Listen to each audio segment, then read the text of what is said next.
أعوذ بالله من الشيطان الرجيم بسم الله الرحمن الرحيم الذين استجابوا لله والرسول من بعد ما أصابهم القرح للذين أحسنوا منهم واتقوا أجر عظيم الذين قال لهم الناس إن الناس قد جمعوا لكم فاخشوهم فزادهم إيمانا وقالوا حسبنا الله ونعم الوكيل فانقلبوا بنعمة من الله وفضل لم يمسسهم سوء واتبعوا رضوان الله والله ذو فضل عظيم إنما ذلكم الشيطان يخوف أولياءه فلا تخافوهم وخافون إن كنتم مؤمنين۔ جن لوگوں نے اللہ اور رسول کے کہنے کو قبول کر لیا بعد اس کے ان کو زخم لگا تھا، ان لوگوں میں جو نیک اور متقی ہیں ان کے لیے ثواب عظیم ہے۔ یہ ایسے لوگ ہیں کہ لوگوں نے ان سے کہا کہ ان لوگوں نے تمہارے لیے سامان جمع کیا ہے، سو تم کو ان سے اندیشہ کرنا چاہیے۔ سو اس نے ان کے ایمان کو اور زیادہ کر دیا اور انہوں نے کہہ دیا کہ ہم کو حق تعالی شانہ کافی ہے اور وہی سب کام سپرد کے لیے اچھا ہے۔ پس کہ لوگ خدا کی نعمت اور فضل سے بھرے ہوئے واپس آئے تو ان کو کوئی ناگواری ذرا پیش نہیں آئی، اور وہ لوگ رضا حق کے تابع رہے، اور اللہ تعالیٰ بڑا فضل والا ہے۔ اس سے زیادہ کوئی بات نہیں کہ شیطان ہے کہ اپنے دوستوں سے ڈراتا ہے، سو تم ان سے مت ڈرنا اور مجھی سے ڈرنا اگر تم ایمان والے ہو۔ سورہ آل عمران کی 172، 173، 174 اور 175 چار آیات آپ کے سامنے پڑھی گئی، اس کا ترجمہ بیان کیا گیا۔ ان آیات کا پس منظر میں بیان کر کے خلاصہ بیان کرتا ہوں۔ ان آیات کا خلاصہ یہ ہے کہ جب اللہ تعالیٰ نے مسلمانوں کو غزوہ احد کے موقع پر تھوڑی سی فتح کے بعد، تھوڑی سی لغزش کے بعد شکست سے دوچار کیا اور مسلمانوں کے 70 آدمی شہید ہوئے اور بہت سارے مسلمان زخمی ہوئے، اور جب مسلمان زخمی حالت میں مدینہ پہنچے اور حضرت ابو سفیان رضی اللہ تعالیٰ عنہ اپنا لشکر لے کر کے مکے کی طرف واپس آئے تو مقام روحہ جو ایک جگہ کا نام ہے، وہاں حضرت ابو سفیان رضی اللہ تعالیٰ عنہ بیٹھے۔ ان کو احساس ہوا کہ ارے مسلمانوں کو مٹانے کا اور مسلمانوں کو ملیہ میٹ کرنے کا اور مسلمانوں کو تباہ و برباد کرنے کا تو اچھا موقع تھا۔ مسلمان بہت سارے شہید ہو گئے، بہت سارے زخمی ہیں، ہم لوگ تو ان کو مٹا کر کے آئے نہیں، بس ان کو تھوڑے سے کو قتل کر کے اور تھوڑے سو کو زخمی کر کے ہم آئے۔ اچھا موقع تھا ان کو مٹانے کا، ان کو قتل کرنے کا، ان کو تباہ و برباد کرنے کا۔ آپس میں یہ مشورہ کر رہے تھے۔ مشورہ کر کے انہوں نے یہ پلان بنایا کہ دوبارہ مدینے پر ہم لوگ چڑھائی کریں گے اور جو مسلمان زخمی حالت میں ہے ان مسلمانوں کو ختم کر کے اسلام کا نام و نشان مٹا دیں گے۔ چنانچہ یہ مشورہ کر رہا تھا۔ اسی درمیان میں ایک معبد ابن خزائی جو مسلمانوں کا ہمدرد تھا، مسلمانوں کا حلیف تھا، وہ مسلمانوں کے پاس آیا۔ اگرچہ وہ مسلمان نہیں ہوا تھا، کافر ہی تھا، لیکن مسلمانوں کا ہمدرد تھا، خیر خواہ تھا۔ اللہ کے رسول صلی اللہ علیہ وسلم سے ملاقات کی اور مسلمانوں کے شہید ہونے پر غم کا اظہار کیا، اور اس کے بعد مکے کی طرف روانہ ہوا۔ جب مکے کی طرف یہ روانہ ہوا تو راستے میں حضرت ابو سفیان اور ان کے لشکر سے ملاقات ہو گئی۔ تو معبد ابن خزائی کے سامنے حضرت ابو سفیان رضی اللہ تعالیٰ عنہ نے یہ مسئلہ رکھا کہ ہم دوبارہ مدینے پر چڑھائی کر کے مسلمانوں کا نام و نشان مٹانا چاہتے ہیں۔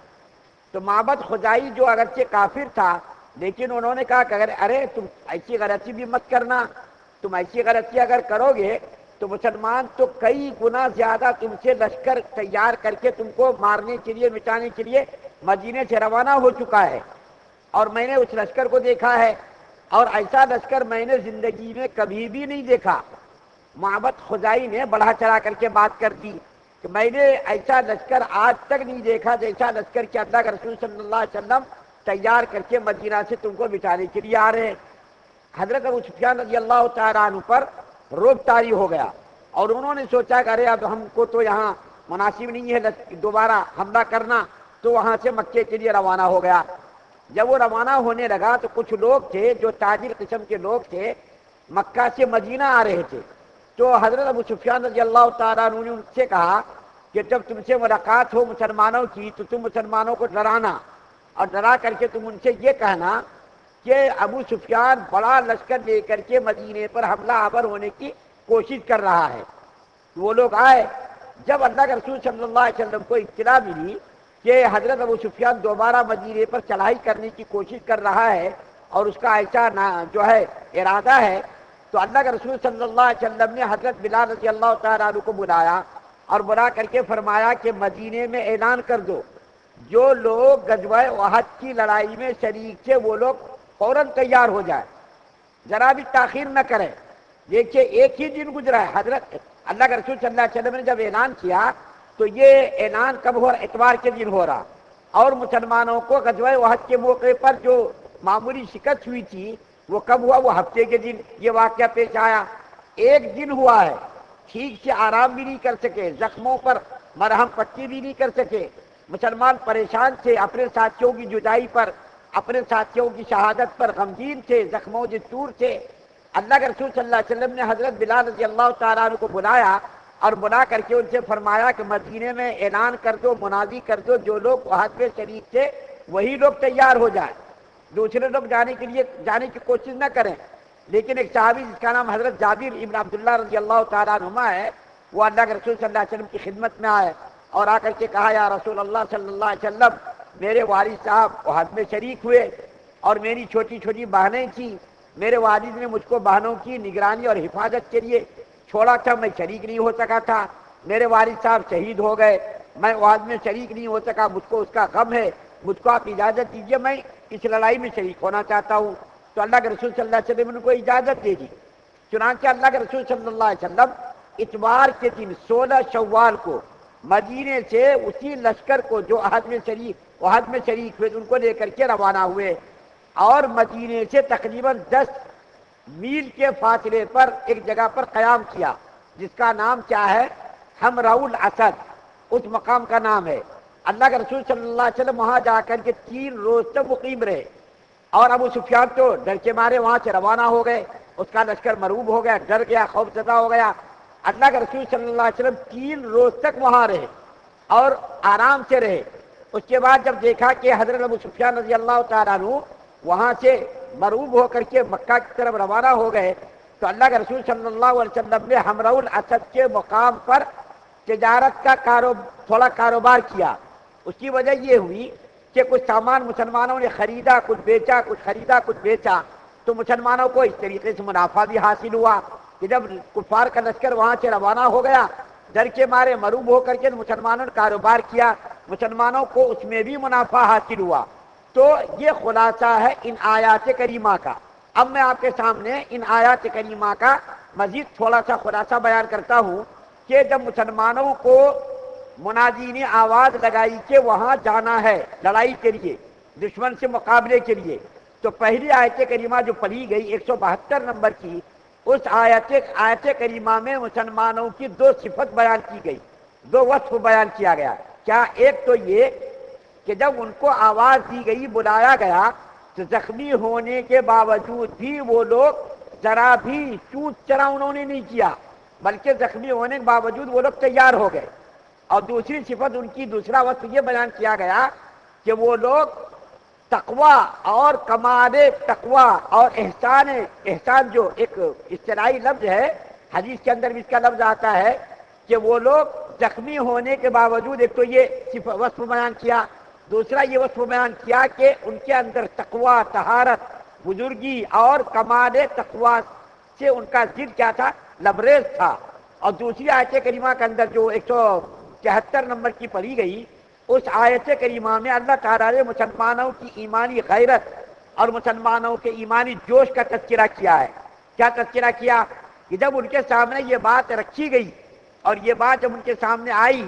کہ ارے کفار نے تو بڑا لشکر جرار تیار کر رکھا ہے اور لشکر جرار کے ذریعے سے تم لوگوں کو مٹانے کی تیاری میں ہے، تو مسلمانوں کو ڈر جانا چاہیے تھا۔ لیکن 173 نمبر کی آیت میں اللہ تعالیٰ نے مسلمانوں کی ایمانی غیرت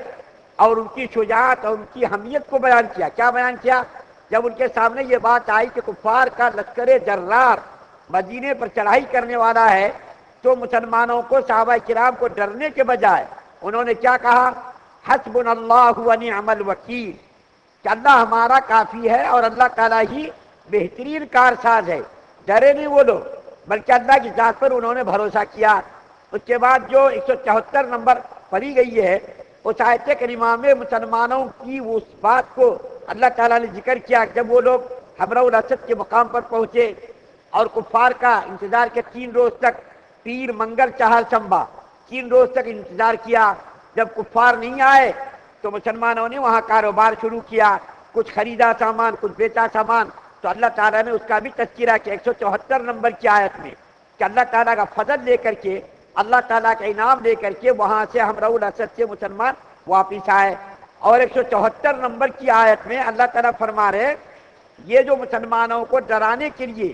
روب اور مروب کرنے کے لیے جو اعلان کرایا، جو کفار کی طرف سے اعلان آیا اور اس کی طرف سے جو یہ خبر آئی کہ مسلمانوں کو مٹانے کے لیے کفار کا لشکر جرار آ رہا، یہ کافر لوگ نہیں تھے بلکہ یہ شیطانی کام تھا۔ شیطانوں نے یہ اعلان کرایا، شیطانوں نے مسلمانوں تک یہ خبر پہنچائی۔ تو اللہ تعالیٰ کیا فرمان مسلمانوں کو؟ اے مسلمانوں، یہ اعلان اور یہ خبر شیطانوں کی طرف سے آئی ہے، تم لوگ شیطان سے مت ڈرنا، مجھ سے ڈرنا، یعنی اللہ سے ڈرنا اگر تم لوگ ایمان والے ہو۔ یہ خبر شیطانوں کی طرف سے آئی ہے، اور شیطانوں کی خبر، یہ شیطانوں کی خبر پر تم ڈرنا مت، خوف زدہ مت ہونا، مروب مت ہونا، بلکہ تم لوگوں کو میری ذات پر ہی بھروسہ کرنا چاہیے، میرے علاوہ کسی تم کو ڈرنا نہیں چاہیے۔ جب تم مجھ سے ڈرو گے تو میری مدد، میری نصرت تمہارے ساتھ ہوگی، اور جو مجھ سے ڈرے گا، مجھ سے ڈرنے والا کبھی ناکام نہیں ہو سکتا۔ خدا تعالیٰ فرما رہے ہیں کہ مجھ سے ڈرنے والا کبھی ناکام نہیں ہو سکتا۔ خدا تعالیٰ سے ڈرنے والوں کی ہر موقع پر، ہر جگہ اللہ تعالیٰ اس کی نصرت اور مدد فرماتے۔ تو اللہ تعالیٰ نے ان 4 آیات کے اندر 172، 173، 174 اور 175 نمبر کی 4 آیات میں اللہ تعالیٰ نے مسلمانوں کے کچھ احوال کو بیان کیا، اس کی ایمانی غیرت اور شجاعت کو بیان کیا، کہ دیکھو ایسے ایمان والے تھے کہ وہ لوگ زخمی تھے، ان کے ساتھیوں کو بھی کفار نے شہید کر دیا تھا، اس کے باوجود بھی دیکھو وہ لوگ فوراً لڑائی کے لیے تیار ہو گئے، میدان جنگ میں جانے کے لیے تیار ہو گئے۔ ان لوگوں نے یہ بھی نہیں کہا یا رسول اللہ ہم تو ابھی زخمی ہیں، ہم تو زخموں سے چور ہیں، ابھی کسی کا ہاتھ ٹوٹا ہے، کسی کا پیر ٹوٹا ہے، کسی کا آنکھ ضائع ہوئی ہے، ایسے موقع پر یا رسول اللہ تھوڑا سا موقع تو دیجیے، تھوڑی سی مہلت تو دیجیے۔ لیکن ان لوگوں نے ذرہ برابر بھی ایک لفظ بھی زبان سے نہیں نکالا، کیونکہ ان کو معلوم تھا کہ جب ہم نے ایمان قبول کیا تو ایمان کے تقاضوں پر، اللہ اور اس کے رسول کی آواز پر ہم کو ہر وقت لبیک کرنے کے لیے تیار رہنا پڑے گا۔ مشکلات آئیں گی، پریشانیاں آئیں گی، ممانعات آئیں گی، رکاوٹیں آئیں گی، ہر چیز آئے گی اس ایمان کے راستے میں، لیکن ان تمام چیزوں کو عبور کر کے، ان تمام چیزوں کو دھیان میں نہ لا کر اللہ اور اس کے رسول کی ندا پر، اللہ اور اس کے رسول کے منادی کی آواز پر فوراً لبیک کہنا ہے۔ جب انہوں نے ایمان قبول کیا تھا تو ان کو معلوم تھی یہ بات کہ ایمان کے پیچھے اتنے تقاضے ہیں، اتنی مشکلات ہیں، آگ کے سمندر سے عبور کرنا پڑے گا، خاندان اور رشتے دار اور عزیز اقارب رشتے دار سے مقابلہ کرنا پڑے گا، یہ ساری چیزیں ان کے ذہنوں کے اندر تھی، اور وہ لوگ ان چیزوں پر فوراً عامل اور فوراً عمل پیرا ہو گئے کہ اللہ کے رسول صلی اللہ علیہ وسلم اور اللہ کی آواز پر فوراً لبیک کہہ کے فوراً وہاں سے نکل گئے۔ اللہ تعالیٰ سے دعا ہے کہ اللہ تعالیٰ ہم تمام مسلمانوں کو سننے زیادہ عمل کرنے کی توفیق عطا فرمائے۔ سبحان اللہ و بحمدہ، سبحانک اللہم و بحمدک۔